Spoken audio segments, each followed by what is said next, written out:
같은 경우는 역발상투로 투자를 했었을 때 거의 60% 이상이 되는 전세가들 다 맞춰가지고 그렇게 세팅을 하거든요. 여러분 부자 되고 있으시죠? 부자 되는 거 아닙니다.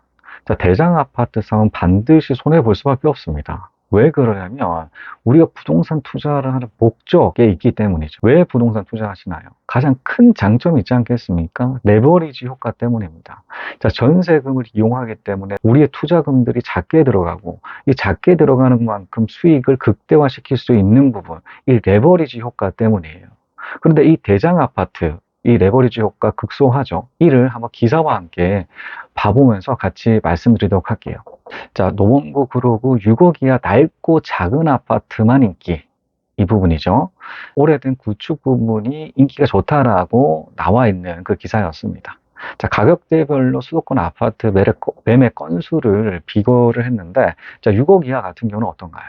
굉장히 몰려있죠. 압도적입니다. 그 이상에 해당되는 거래 건수를 다 한다고 하더라도 6억 이하에 해당되지가 않습니다. 그렇지 않겠습니까? 근데 여기에서 보시는 기사 내용 제가 간추렸는데, 자, 최근 주택 매매 거래가 위축 6억 이하 저가 아파트는 매수자가 꾸준히 몰림. 자, 우리가 대장 아파트와 중심 아파트는 다르다고 말씀드렸습니다. 중심 아파트는 거의 구축이고 대장 아파트는 신축이죠. 같은 위치는 사실 중심이긴 한데 이 대장 아파트와 중심 아파트에는 큰 차이점들이 있다라는 부분입니다.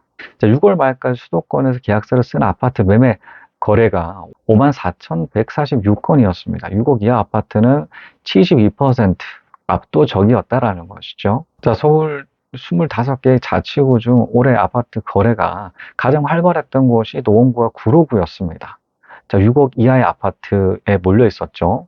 56%였고 46% 6억 이하, 70% 육박하는 구로구에서 자, 거래가 이어졌습니다. 6억 이하 아파트가 인기가 있는 이유가 있죠. 자, 보금자리론, 디딤돌 대출, 저금리 정책 대출 대상입니다. 6억 이하. 자, 2020년 7월 10일 대책 6억 이하 주택에 대해 소득과 대출 규제를 완화했기 때문인데, 자, 이런 소득 기준 역시도 마찬가지로 조정을 했고, 완화했고, 그러다 보니까 6억 이하 아파트 살 때, 필요 자금 역시 마찬가지로 줄어드는 것이죠. 자, 그러다 보니 6억 이하에 해당되는 아파트 인기가 좋습니다. 그런데 올해 수도권 6억 이하 아파트 매매 계약 3만 건 중, 3만 9천 건이죠.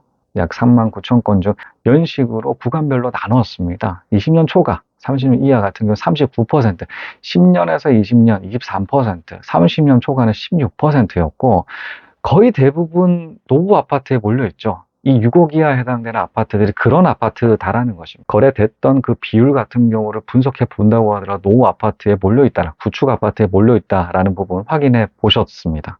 근데 가장 핵심적인 부분이죠. 앞서도 말씀드렸듯이 부동산 투자를 하는 이유, 이 레버리지 효과, 전세가가 높으면 높을수록 훨씬 작은 본인 투자금을 작게 만들 수가 있고 그 작게 만들었던 투자금 대비한 수익을 높일 수가 있는 부동산 레버리지 효과가 가장 큰 장점이다라고 말씀드렸습니다.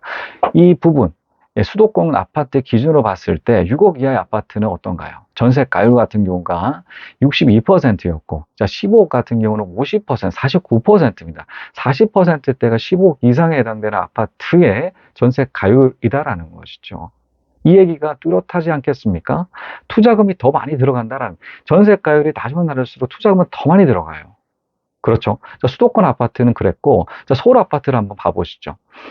자, 서울 아파트 118만 가구를 조사했습니다. 전세 가율을 분석을 해봤더니 6억 이하 같은 경우는 57%였습니다. 자, 15억 같은 경우는 49%. 거의 똑같죠. 가격이 높을수록 전세 가율은 떨어집니다. 어쩔 수 없는 그런 현상들이에요. 대장 아파트 신축들이 많이 몰려 있는데, 자, 신축 대장 아파트 전세가율 굉장히 낮죠. 투자금 많이 들어간다라는 겁니다. 자, 대장 아파트 같은 경우 투자금이 많이 들어가는 그 이유죠. 전세가율이 낮기 때문에 투자금은 많이 몰릴 수밖에 없습니다. 하지만 이런 구축이라든가 6억 이하에 해당되는 아파트들은 어떤가요? 이런 전세가율은 굉장히 높다라는 것이죠. 그만큼 투자금 작게 들어간다라는 것입니다. 그런데 여기에서 보셨듯이 6억 이하의 전세가율 같은 경우 57%였는데 6억 이하였기 때문에 57%예요. 그럼 2억 이하에 해당되는 아파트는 어떻게 돼요? 점점점 전세가율은 높아집니다. 저 같은 경우는 역발상투로 투자를 했었을 때 거의 60% 이상이 되는 전세가들 다 맞춰가지고 그렇게 세팅을 하거든요. 자, 90% 이상에 해당되는 전세가율이다라고 하면 투자금은 1000 이하입니다.